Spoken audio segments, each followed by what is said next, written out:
Ya pelajar, salam sejahtera dan apa khabar semua? Bertemu kembali kita dalam pelajaran ke-13, lesson 13, iaitu untuk topik janjang atau progression, janjang geometri atau geometry progression. So di sini ada satu rumus yang ringkas saja, iaitu untuk mencari hasil tambah hingga ke tak terhinggaan ataupun sum to infinite. So yang ini sebenarnya diambil daripada rumus hasil tambah untuk R lebih kecil dari 1. Apabila kita buat pengembangan, ini dia, kita dapat pengembangan. Ingat pelajar, apabila N menghampiri infinite, artinya nilai N ini menjadi terlalu besar atau terlalu kecil, iaitu R kuasa N akan menghampiri kosong, maka hasil tambah sum to infinity adalah sama dengan yang ini akan menjadi 0. So, secara ringkasnya, hasil tambah hingga sebutan infinite ialah A per 1 tolak R. Satu formula yang cukup ringkas. Mari kita, tanpa membuang masa, tengok beberapa soalan asas, iaitu soalan 1, bahagian A. Cari hasil tambah hingga ke tak terhinggaan bagi setiap janjang geometri berikut. Find the sum to infinity for the following GP. Diberi satu jujukan, a sequence is given here. So from here we know A adalah sama dengan 1000. And R equals, lagi sekali pelajar, sebutan kedua dibahagikan dengan sebutan pertama 1/2. So mana ada masalah? Just apply the formula. Hasil tambah hingga infinite adalah sama dengan A per 1 tolak R. So ganti nilai.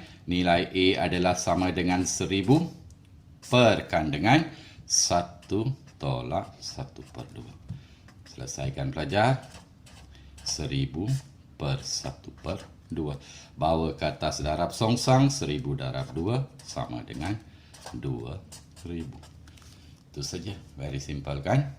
Okey, kita tengok soalan bahagian B.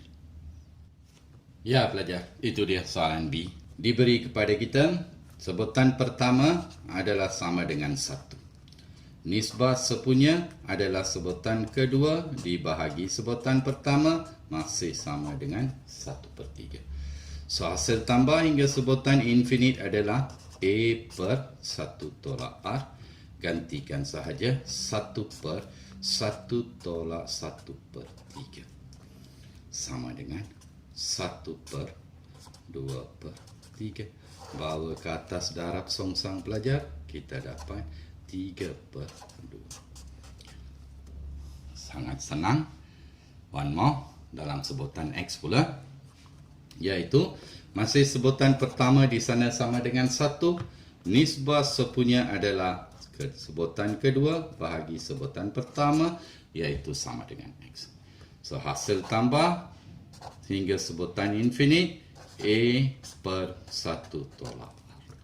So sama dengan A adalah sama dengan 1 perkan dengan 1 tolak R adalah X. Itu sahaja.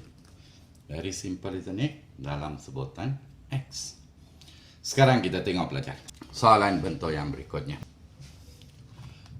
Ungkapkan setiap nombor perpuluhan berulangan berikut sebagai satu pecahan dalam sebutan terendah. Express each of the following recurring decimal as a fraction in its simplest form. Mula-mula diberikan kepada kita 0.666 dan seterusnya. Okey pelajar, kaedah yang pertama. Kita tahu 0.666 ini sebenarnya adalah sama dengan 0.6 tambah 0.06 tambah 0.006. Daripada sini kita tahu sebutan pertama adalah 0.6. Nilai nisbah sepunya adalah sama dengan sebutan kedua dibahagikan dengan sebutan pertama. So kita dapat 0.1. Itu saja. A sudah ada, R sudah ada. So ganti dalam formula pelajar. Hasil tambah hingga sebutan infinite adalah sama dengan A per 1 tolak R. Iaitu A adalah sama dengan 0.6 dibahagikan dengan 1 tolak R adalah 0.1, iaitu 0.6 dibahagi 0.9. Simplify pelajar, kita dapat 2/3. That's all. Very simple, isn't it? Ataupun kalau pelajar ingin menukar kepada perpuluhan. Menukar kepada perpuluhan ini kepada pecahan. Ini nilai A. Nilai A adalah 0.6, iaitu sebenarnya sama dengan 6/10. Nilai R 0.1, iaitu sama dengan dalam pecahan 1/10.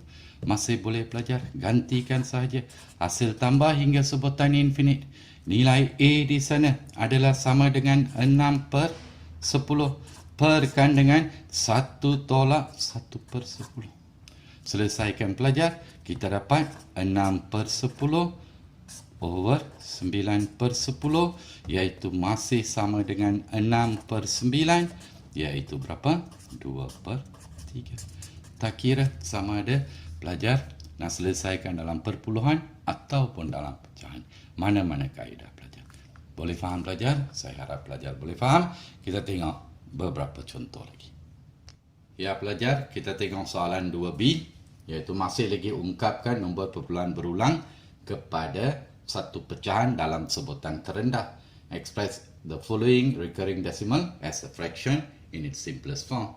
So di sini pelajar, mula-mula sekali kita boleh pecahkan, iaitu 0.123 ditambah nombor berikutnya 0.0000123. So kita tahu ini sebutan pertama, ini sebutan kedua. Daripada sini nilai A adalah 0.123. Nisbah sepunya adalah sebutan kedua 0.000123 divide by 0.123. So kita dapat sama dengan 0.001. Okey pelajar, hasil tambah hingga sebutan infinite adalah A per 1 tolak R. Ganti sahaja, iaitu A adalah sama dengan 0.123 dibahagikan dengan 1 tolak 0.001. Kita dapat sama dengan 0.123 dibahagikan dengan 0.999. Itu dia pelajar, guna kalkulator dan ringkaskan. Pecahan terendah kita dapat 41/3. Boleh faham pelajar? Ya, masih lagi simple. Satu lagi bentuk soalan C, di mana di depan ini ada integer. Kalau di depan ada integer, kita asingkan begini. 2.212121 sebenarnya adalah sama dengan 2 integer. Ditambah sebutan pertama 0.21. Sebutan yang berikutnya 0.0021 dan seterusnya. So, 2 ini ikut saja pelajar. Kita tahu sebutan pertama, kita anggap ini sebagai sebutan pertama 0.21 dan nisbah sepunya. Nisbah sepunya pelajar adalah sama dengan sebutan kedua dibahagikan dengan sebutan pertama. So, saya buat yang ini dalam pecahan. Sebutan kedua di sana adalah 21/10,000. Ya, itu dia. Dibahagikan dengan sebutan pertama 0.21 sebenarnya adalah sama dengan 21/100. So 21/100. Kita ringkaskan, kita akan dapat dengan sama dengan 1/100. Itu saja pelajar. So sekarang hasil tambah hingga sebutan infinite sebenarnya sama dengan, ya, ini dia integernya. Letak 2 dulu. Ditambah dengan A per 1 tolak R. So, selesaikan pelajar. 2 tambah A adalah 21/100. Dibahagikan dengan 1 tolak R adalah 1/100. Ringkaskan pelajar. 2 tambah. Okey, 21/100 diperkan dengan 99 per 100. Ringkaskan lagi, 2 tambah 21 per 99. Boleh dipermudahkan, 2 tambah, bahagikan dengan 3 dapat 7. Bahagi 3 dapat 33, iaitu 7 per 33. Tukar kepada pecahan, 73 per 33.